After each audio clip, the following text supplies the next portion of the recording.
We're at the Merville Battery today.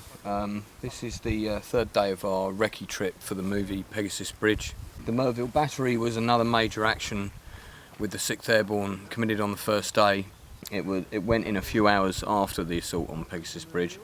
This was a battery that consisted of 4 casemates and a command bunker, and according to Allied intelligence had some pretty nasty artillery pieces in. So a group of paratroopers under the command of Terence Otway were charged with the job of attacking this position, going inside the bunkers, putting explosives on them, blowing up the artillery and coming out again.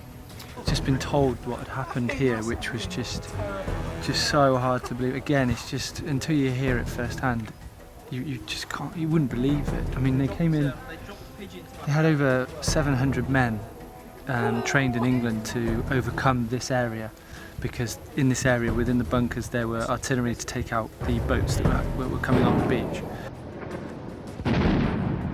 And when they'd got here, some terrible things had happened. They landed in the wrong place.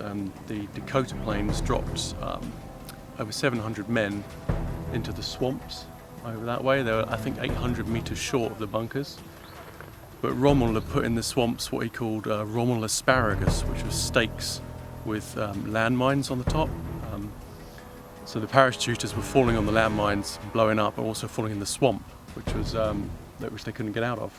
And they had gone from 750 men to 100, and none of the equipment turned up in order to get them across all the barbed wire and past the mines. So they had to manually, with their own hands, demine between the barbed wires. And then they entered a 20-minute firefight with the Germans to overcome this area. It just blows my mind. I mean, the guy who led this was 29 years old. This is an Allied Dakota, which is the workhorse kind of transport aircraft for the Allied Airborne Army. They were more used on the first night of D-Day by the Americans, but they did carry some of the British supplies and troops as well.